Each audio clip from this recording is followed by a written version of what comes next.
Baik,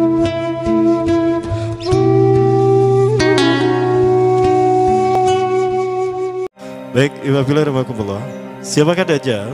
Dajjal ini lahir di Samirah dan dia diberi nama Samiri karena lahir di Samirah. Nah, kenapa disebut Samiri? Karena lahir di Samirah. Dia lahir 100 tahun sebelum Nabi Musa diutus. Dan Allah Subhanahu wa taala memberikan kelebihan kepadanya. Pertama, dia diberikan umur panjang. Ya, yang zul umru ila yamisah, ila akhiriz zaman. Ya, dia ditangguhkan ajalnya sampai akhir zaman. Yang kedua, dia memiliki kecerdasan di atas akal jenius rata-rata umat manusia.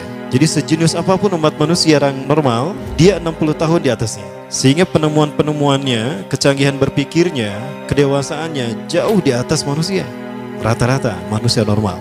Yang ketiga, dia memiliki kemampuan sihir yang luar biasa. Apapun sihir yang selama ini kita saksikan, tidak ada yang mampu mengalahkan sihir dia.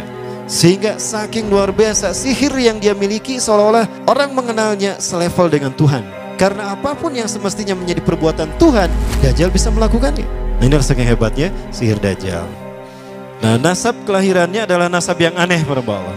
Dia lahir dari termasuk Bani Israel. Bani Israel ini keturunan Nabi Yakub. Yakub itu gelarnya Israel. Keturunannya disebut Bani Israel. Dari Yehuda. Yehuda ini adalah anak laki-laki dari istri pertama Nabi Yakub alaihissalam. Nabi Yakub istrinya 4. Yang pertama bernama Ya'la. Dari Ya'la ini melahirkan 6 orang. Salah satunya bernama Yehuda dan Lewi. Lewi melahirkan Nabi Musa alaihissalam. Yehuda melahirkan bangsa yang kita kenal Yahudi. Salah satunya Yehuda ini melahirkan generasi yang pada akhirnya melahirkan Samiri. Ya, kalau Rahil istri yang kedua, dan ini istri yang paling dicintai oleh Nabi Yakub, melahirkan 2 anak, Bunyamin dan Nabi Yusuf. Nabi Yusuf dan Bunyamin. Yang lainnya juga sama melahirkan 2 anak. Kahit dari Ya'la melahirkan 2 anak, Dam dan Naftali. Ya. Anak tertua dari Nabi Yakub dari istri pertama bernama Raubin. Nah, dari Yehuda inilah lahir Samiri. Nah, ayah dan ibunya, kakek dan nenek Samiri ini adalah para penyembah berhala. Karena Samirah saat itu terkenal penyembah berhala. Ayahnya ini lahir dari proses perzinahan adik dan kakak, incest. Adik dan kakak berzina, lahir ayahnya. Adik dan kakak berzina, lahir ibunya. Jadi ayah dan ibunya ini lahir dari proses yang haram. Dan ketika ibunya menstruasi, disetubuhi sama ayahnya. Jadi itu, peluangnya dari 2000 persetubuhan dalam keadaan menstruasi, 1 bisa jadi. Karena menurut penelitian medis juga, bahwa darah kotor tidak menghalangi terjadinya fertilisasi, tidak menghalangi terjadinya reproduksi manusia. Jadi tetap pembuahan ovum oleh sperma bisa terjadi walaupun ada dalam medium darah kotor, menstruasi. Nah, ketika itulah hamil dan lahirlah Samiri. Rasulullah SAW menyebutkan dalam Musnad Imam Ahmad, ayah dan ibu Dajjal ini melewati perkawinannya selama 30 tahun tanpa melahirkan seorang anak pun. Dan di tahun ke-30 pernikahannya melahirkan Dajjal, melahirkan Samiri. Kelahirannya ini akan menjadi petaka bagi kedua orang tuanya. Dia adalah orang yang paling sedikit manfaatnya dan paling banyak keburukannya bagi manusia, terutama bagi kedua orang tuanya.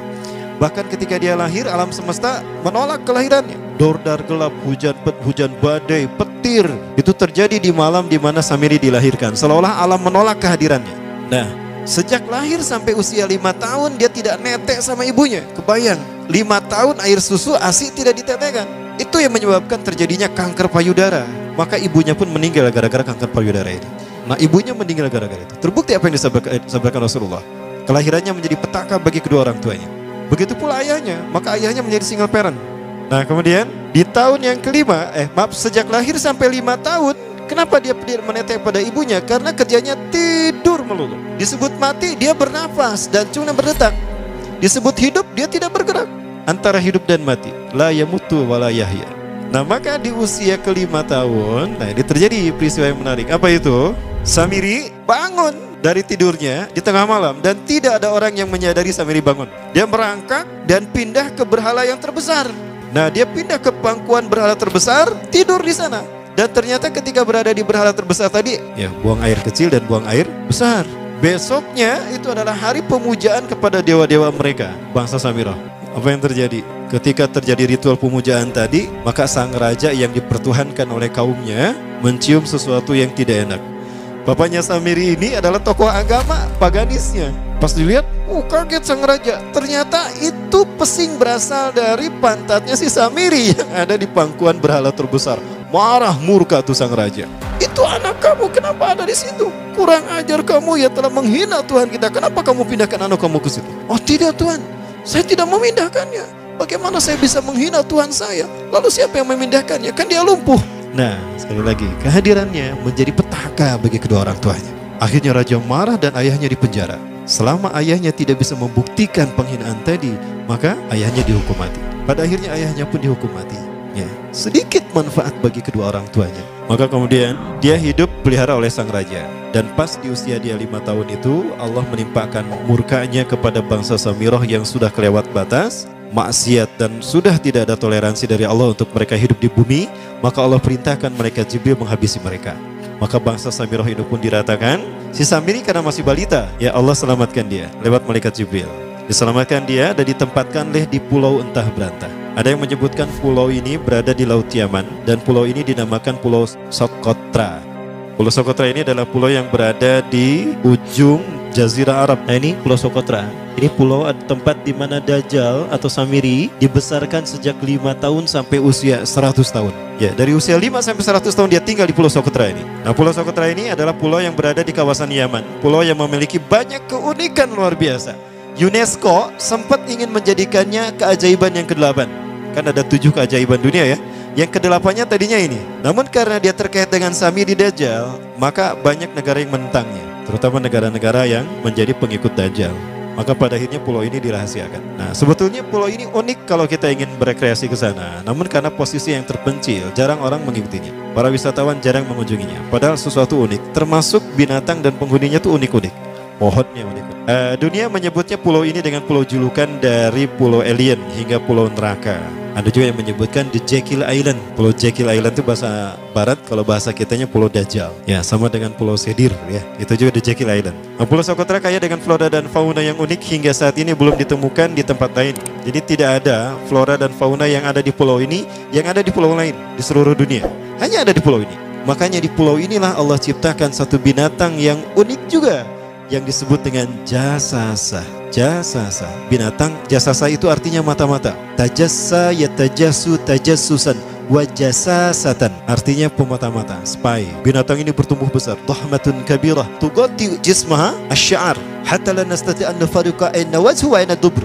Tubuhnya besar, dipenuhi dengan bulu, sehingga saking penuhnya bulu kita tidak bisa membedakan mana dubur mana wajah. Yang menghadap itulah wajah. Baik, karena itu pulau ini pernah dilesarkan sebagai salah satu dari 7 keajaiban dunia yang baru ya. Nah baik, ini contohnya nih, saya perlihatkan keajaiban dan keunikan. Ini adalah padang pasir di Pulau Socotra. Ini burung, salah satu jenis burung yang bisa kita jumpai di Socotra. Dan ini kepiting unik, kepiting Pulau Socotra. Aneh ya, kepitingnya seperti itu. Ini laba-laba langka di Socotra, mirip tarantula. Dan ini pohon darah naga yang ada di Pulau Socotra juga. Nah, ini salah satu jenis pohon Dorstenia Socotra. Dan ini juga pohon yang lain, pohon Dendrocysaios Socotra. Ya, saya sebutkan lagi ya. Nah, ketika di pulau itu, sebelum bertemu dengan Nabi Musa, Samiri di pulau itu yang hanya tinggal dengan seekor binatang jasasa. Binatang jasasa ini memberikan beberapa hal kepada si Samiri ya. Allah Azza wa Jalla menciptakan binatang berbicara yang bernama jasasa. Dia di mana lahirnya, ajalnya, matinya sama dengan ajal Dajjal. Begitu pula muncul dan menghilangnya. Binatang inilah mengajarkan akidah tauhid kepada Samiri muda. Pelajaran ini kononnya ditulis oleh Jibril alaihissalam dalam bentuk panel-panel atau prasasti. Isi prasastinya panel 1. Yang ditulisnya malaikat Jibril, panel 1 itu berisi kalimat la ilaha illallah, tidak ada Tuhan selain Allah. Ini dijelaskan oleh binatang jasasa. Yang kedua, panel kedua berkata Allahu wahid la syarikalah. Allah Maha Esa, tidak ada sekutu bagi Allah. Itu dijelaskan juga oleh binatang jasasa ini. Nah, binatang jasasa ini sekali lagi dia bertubuh besar. Kategorinya adalah kelasnya itu mamalia, genusnya mamalia. Cuma saya tidak tahu nama spesiesnya apa. Pada tahun 2017, akhir dari bulan Agustus di Filipina ditemukan binatang seperti ini. Ciri-ciri binatang ini nyaris sempurna seperti ciri-ciri binatang jasasa yang disebutkan Rasulullah terkait dengan binatang yang memata-matai Dajjal. Tubuhnya penuh dengan bulu. Ini disebutkan dalam surat An-Naml ayat ke-82. Ya, binatang ini seperti ini dan dia tidak pernah jauh dari laut karena dia selalu ingin membasahi tubuhnya dan dia pun makan dari makanan ikan laut. Maka dia tidak pernah jauh dari pantai. Seperti ini. Nah, binatang inilah yang mengajarkan prasasti mengajarkan akidah tauhid kepada Samiri muda. Yang ketiga, engkau diurus oleh Jibril. Karena itu janganlah engkau mengkhianati janjimu dengan Allah. Hanya engkau saja di pulau ini. Panel yang kelima, makanlah dan nikmatilah makanan minuman yang menjadi rizki dari Allah sesuai kehendakmu. Tidurlah sesukamu, tapi sembahlah Allah dalam berbagai keadaanmu dengan tasbih keesaan Allah kepadanya, yaitu dengan melaksanakan solat yang diwajibkan kepadamu. Allah lah sang raja, Allah yang Maha Esa. Dia tidak berayah dan tidak pula mempunyai anak. Allah Tuhan yang maha besar dan maha agung. Dialah yang maha raja. Ada 7 panel. Panel yang ke-7 bercerita tentang Nabi Muhammad. Panel yang ke-6 itu bercerita tentang nabi-nabi. Dan khusus panel yang ke-7 cerita tentang Nabi Muhammad. Jadi Dajjal sudah tahu, Samiri sudah tahu bahwa akan diutus Nabi Muhammad di akhir zaman. Dan itu Nabi yang terbaik. Makanya dia iri. Nah, selesai panel ini disampaikan, maka binatang sejasasa berkata, wahai Samiri, saksikanlah aku telah menunaikan innani qad fa'altu ma umirtu min rabbi. Demi Allah, saksikan aku sudah menunaikan apa yang diperintahkan padaku, kata binatang jasasa. Maka sekarang adalah perintah terakhir, yaitu pertanyaan dariku untukmu. Hal tu'minu billah, apakah kau beriman pada Allah? Wa bima unzila ilaih, dan dari apa yang diturunkan kepada nabi-nabinya, kepada Jibril maksudnya. Famadal jawab ya Samiri, apa jawabanmu hai Samiri? Samiri tidak menjawabnya. Lama ditunggu-tunggu, Samiri tidak menjawabnya. Sehingga binatang ini pun pergi dengan menjerit, dengan jeritan yang membuat Samiri ini pekak telinganya. 2 kali lagi datang lagi kembali kepada Samiri dan berkata binatang jasasa, ya Samiri, famadal jawab, hal tu'minu billah, in tu'minu billah fatakunu mu'minan ajaba imanika ila yaumil qiyamah. Jika kau beriman kepada Allah, maka sungguh kau akan menjadi mukmin yang menakjubkan imannya. Inna ajalaka ukhirat ila akhir zaman. Sesungguhnya ajalmu ditangguhkan sampai akhir zaman. Jika kau beriman pada Allah, engkau akan menjadi mukmin yang menakjubkan. Fa in lam tu'min billah, tapi jika engkau tidak beriman kepada Allah, wa bima unzila ilaih, dan apapun yang diturunkan pada Jibril, innaka minal mal'unina ila yaumil qiyamah, dan kau terkutuk sampai hari kiamat nanti. Tidak juga dijawab. Pergi lagi binatang jasasa tadi sambil memekikkan suara yang pekikan yang keras. Yang ketiga kali yang terakhir dia bertanya kembali. Dan apa jawaban Samiri?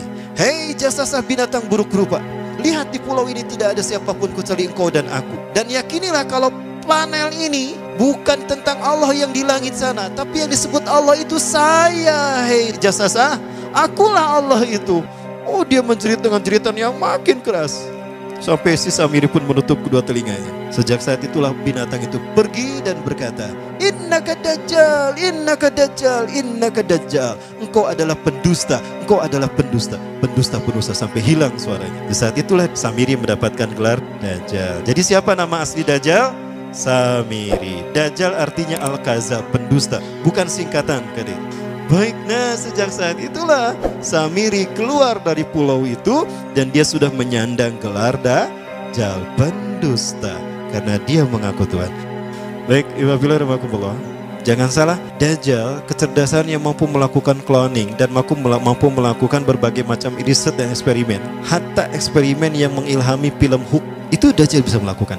Bahkan ketika orang membayangkan kendaraan tercanggih itu pesawat terbang, Dajjal sudah mampu membuat piring terbang dengan kecerdasannya. Ya. Rasulullah menyebutkan kendaraan Dajjal itu dia bisa terbang, kata Rasulullah. Dan kecepatan terbangnya 5 km per sekon. 1 detik 5 km.